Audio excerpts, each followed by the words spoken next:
Hoy, familia, estamos concluyendo nuestras predicaciones de Segunda de Tesalonicenses. Los próximos 2 domingos vamos a tener algunas predicaciones temáticas acerca de la Reforma, ya que estamos en la víspera.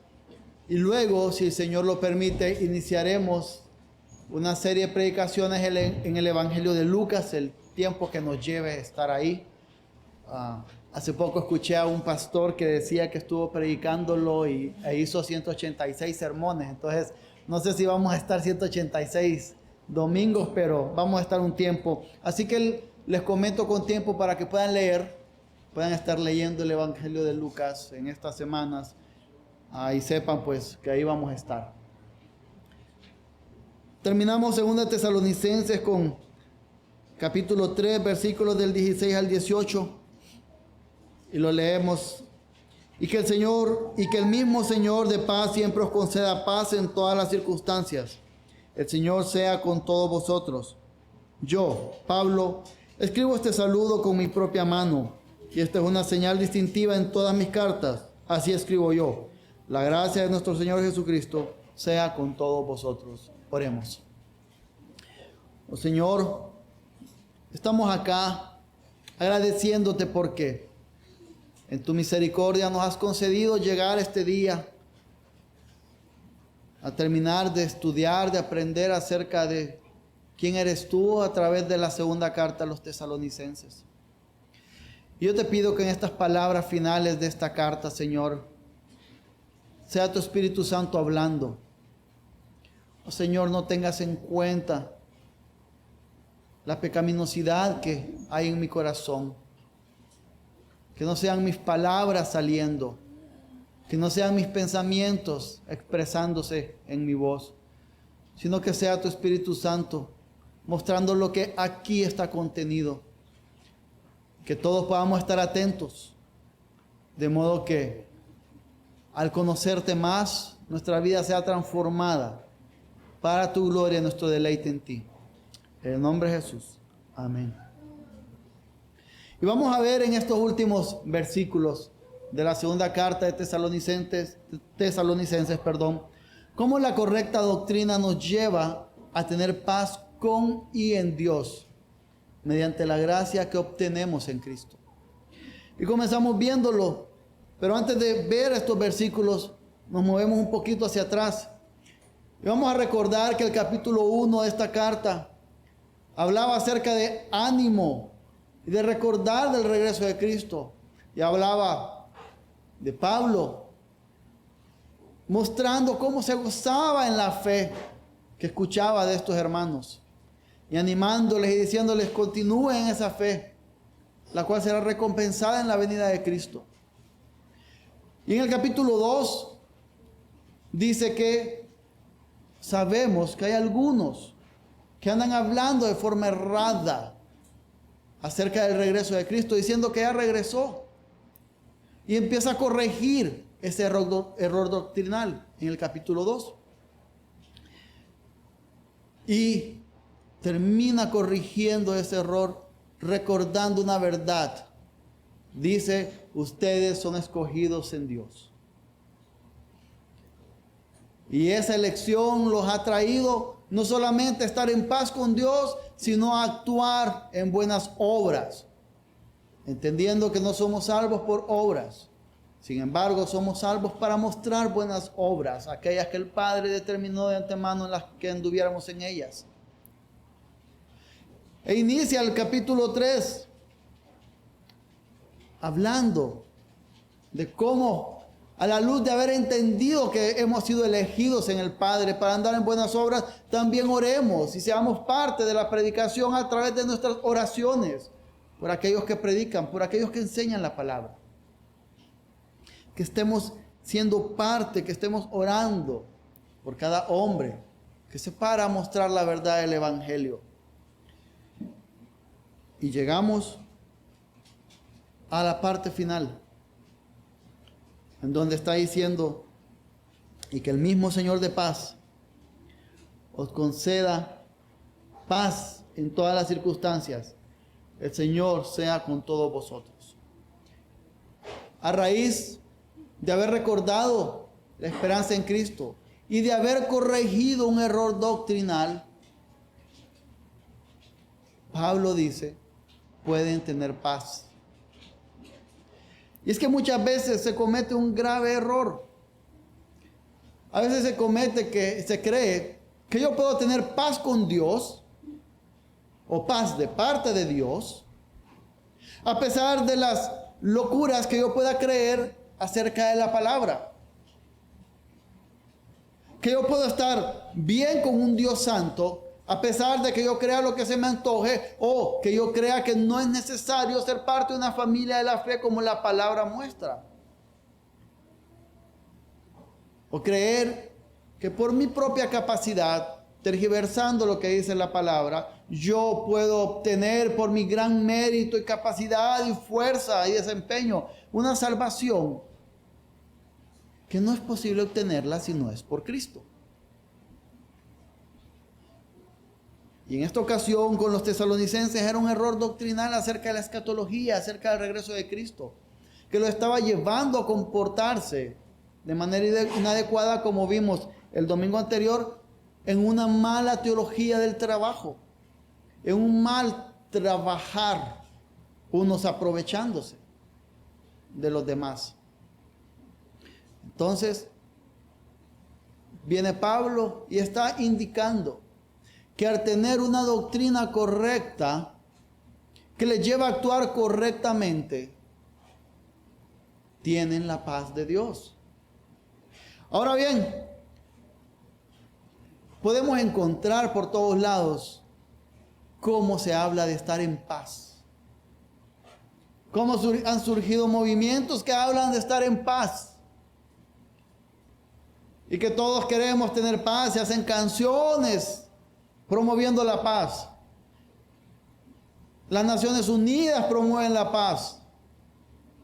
Y todo el mundo habla de paz.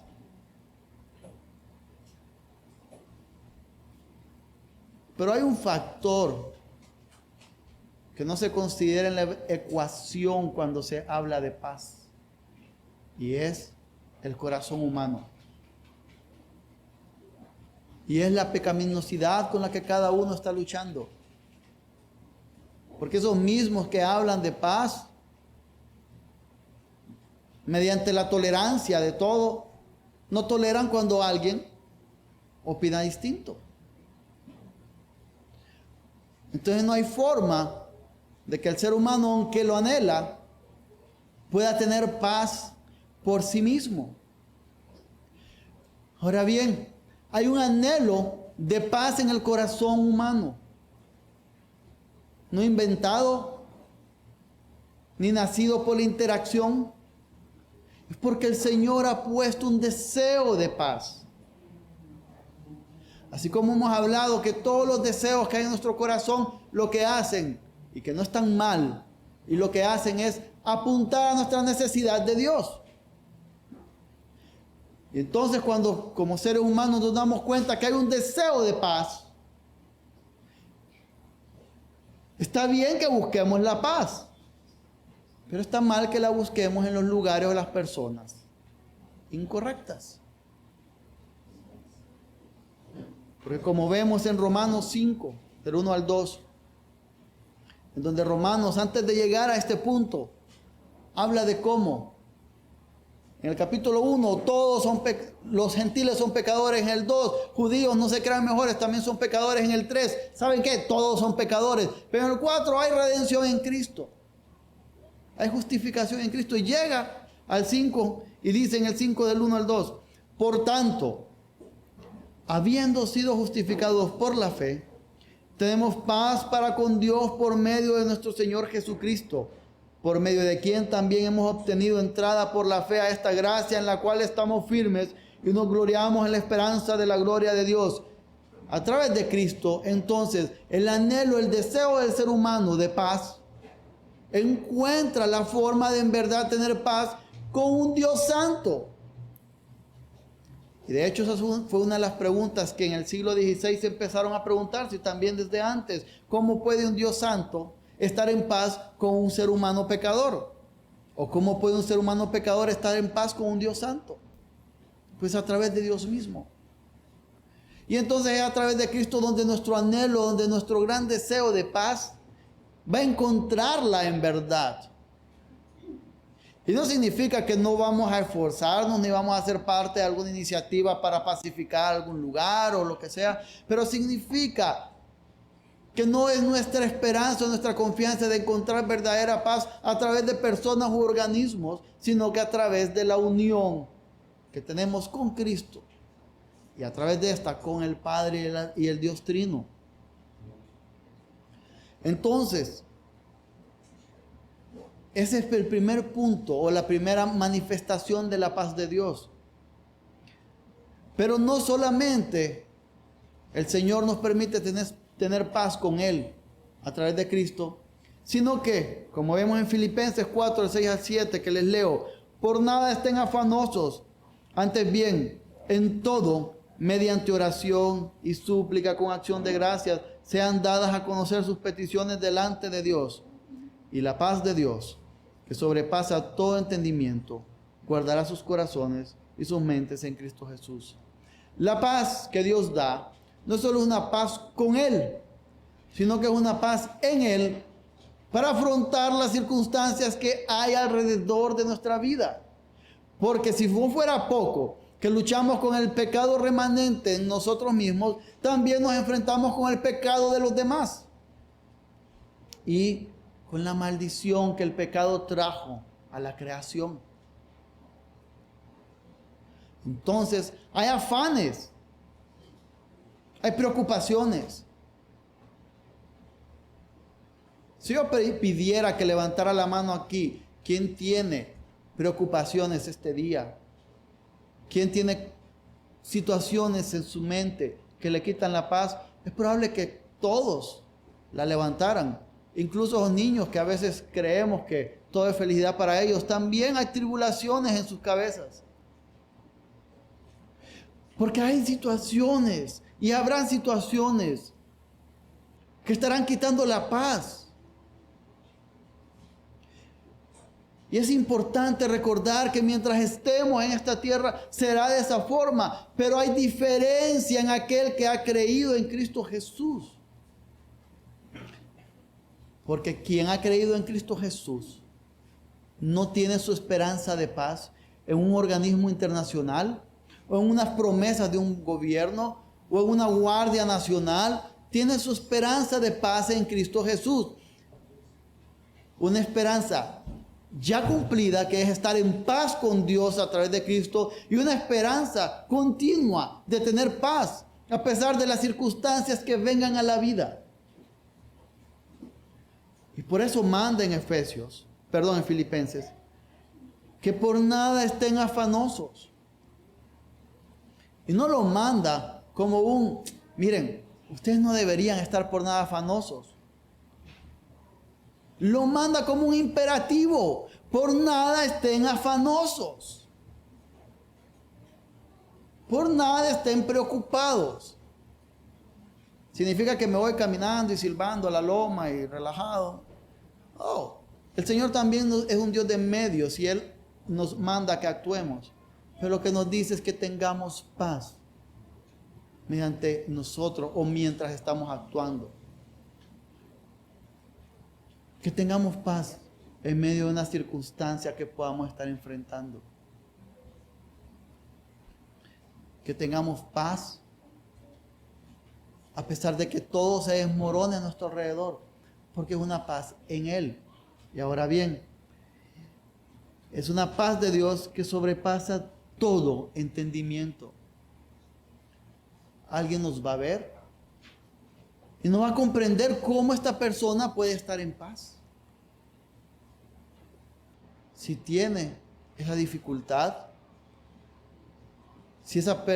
¿cómo va a estar en paz esa persona? Dicen, si tiene a su hijo, a su padre, a su madre en el lecho de muerte. Si lo acaban de despedir y no sabe cómo va a pagar la casa o cómo va a pagar un tratamiento médico para su hijo. Porque la paz que el Señor brinda es una locura para aquel que no ha amado a Cristo. Y entonces esta paz que Pablo está recordando a los tesalonicenses viene producto de una buena doctrina. Porque una buena doctrina es un buen entendimiento de quién es Dios y quiénes somos nosotros. Por tal motivo, nunca es un desperdicio de tiempo lo que ustedes puedan invertir en estudiar la palabra del Señor. Nunca es un desperdicio de tiempo el ser parte de la adoración corporativa. Nunca es un desperdicio de tiempo ese buen libro que ustedes tienen que leer porque no entendían un punto doctrinal y querían leerlo, porque va a tener claridad de quién es Dios. Y les va a ayudar a pensar, nos va a ayudar a pensar de la forma correcta. Y ustedes ahí, y todos cuando estamos sentados ahí, debemos exigir a quienes predican que se tomen el tiempo también para estudiar la palabra del Señor y que nos prediquen de forma correcta.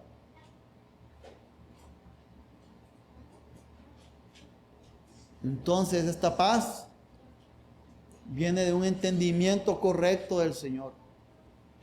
Ahora bien, ¿será que estamos buscando al Señor lo suficiente como para llegar a conocerlo, lo que podamos conocerlo en esta vida, dado que Él es infinito, de modo que podamos estar en paz en medio de las circunstancias? ¿O estamos muy cansados siempre?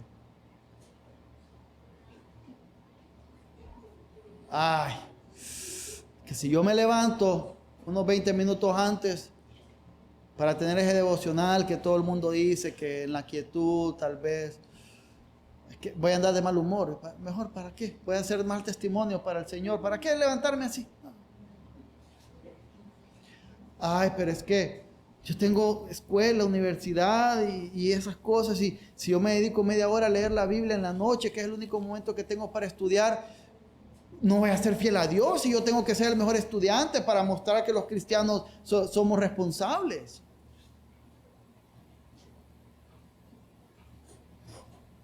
Y vamos a encontrar tantos pretextos para no esforzarnos para conocer del Señor.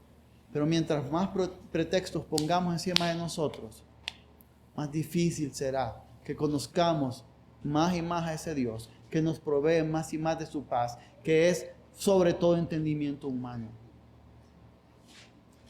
Pero después nos preguntamos, ¿por qué vivo con tanta ansiedad? ¿Por qué no logro encontrar paz? Aunque soy creyente. Y eso es lo que está diciéndole, cerrando esta carta en ese versículo 16, el apóstol Pablo. Y luego viene y les dice, el Señor sea con todos vosotros. Ese debe ser el deseo nuestro. Y el deseo para los que amamos. Que el Señor sea con cada uno. Porque necesitamos al Señor cada día.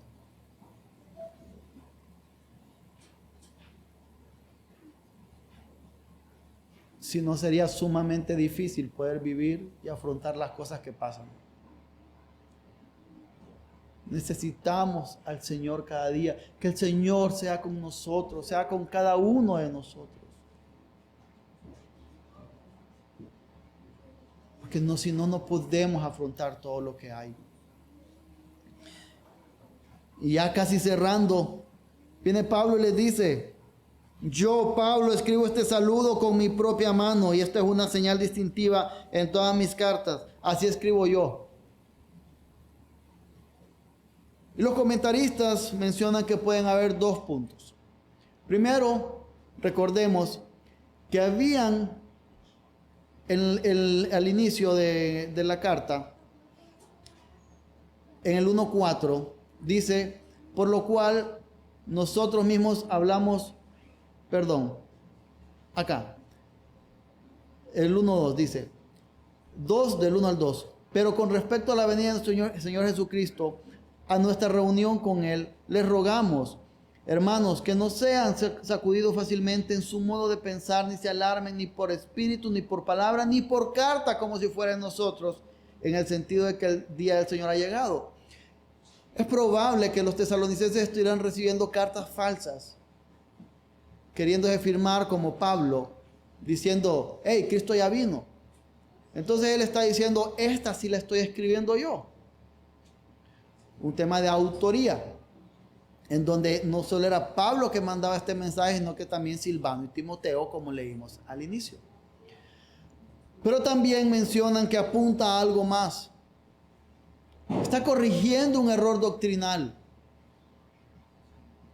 Y aunque al inicio los está tratando tan suavemente, tan deliciosamente, después llega un punto donde les dice, hey, ¿está escuchado que hay algunos de ustedes que no trabajan?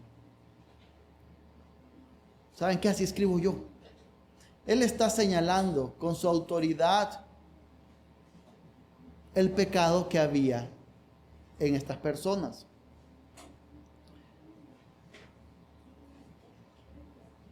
Y eso es algo que nosotros tenemos que enfrentar en algún momento. Y a veces por una mal llamada paz, no queremos decirle a alguien, eso es pecaminoso en tu vida.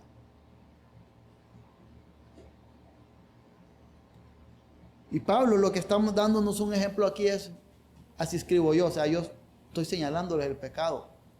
Y lo señalaba porque al inicio él dice, por cual nosotros mismos hablamos con orgullo de ustedes entre todas las iglesias. O sea, Pablo está diciendo que los ama y que tiene orgullo de ellos. Aún así señalaba aquello que consideraba erróneo en su doctrina y conductas pecaminosas. Y si el apóstol Pablo está mostrándolo aquí, es un ejemplo en nosotros. Y ahora aquí voy a caminar un poco en arenas movedizas.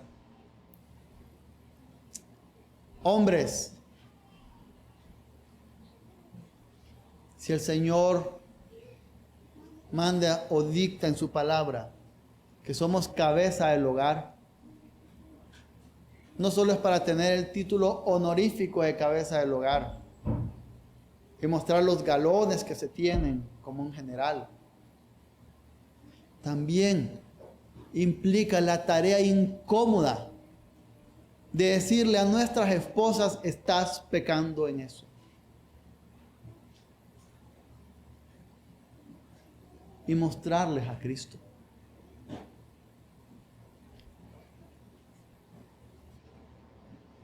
Pero no estamos solo en esta labor, porque como no somos la cabeza de la iglesia, que es Cristo, quien no peca, sino que somos seres humanos pecadores, esposas, necesitamos que nos digan cuando estamos pecando. Necesitamos que nos recuerden a Cristo cuando estamos dejando de verlo.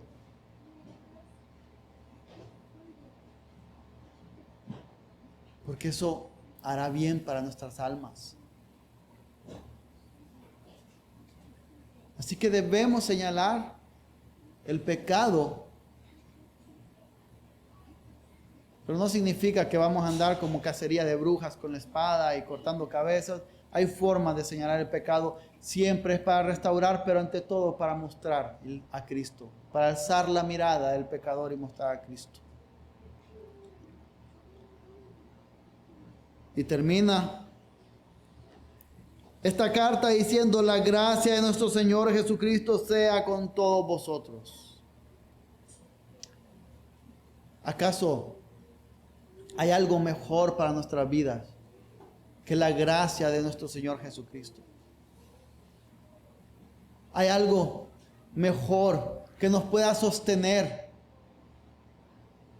que esa gracia, que es algo inmerecido que recibimos y que consiste en tener paz con Dios, que consiste en que alguien más haya dicho: Padre, que caiga sobre mí tu ira y mi santidad, mi justicia sobre estos.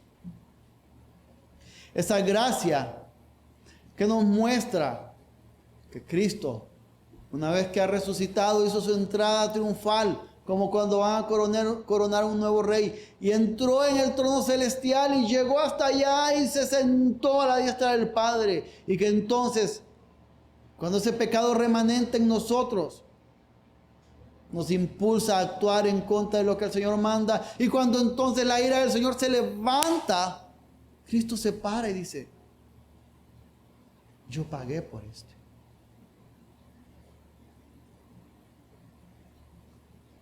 ¿Acaso hay algo mejor que la gracia del Señor para nuestras vidas?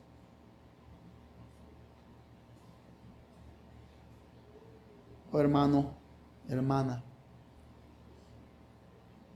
es importante que entendamos, que aprendamos hasta donde nuestro limitado pensamiento nos permita quién es el Señor.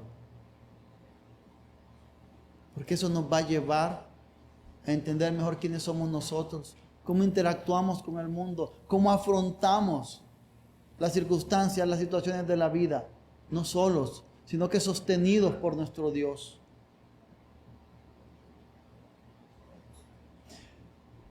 ¿Por qué importa todo esto? Si alguno de ustedes no es creyente, esto importa. Porque tienen que pensar que tienen dos caminos en esta vida: caminar solos, sin esperanza, confiando en ustedes mismos. Piénsenlo. Si ustedes mismos alguna vez no han fallado, no se han fallado ustedes. O caminar con la paz y la gracia de nuestro Señor Jesucristo,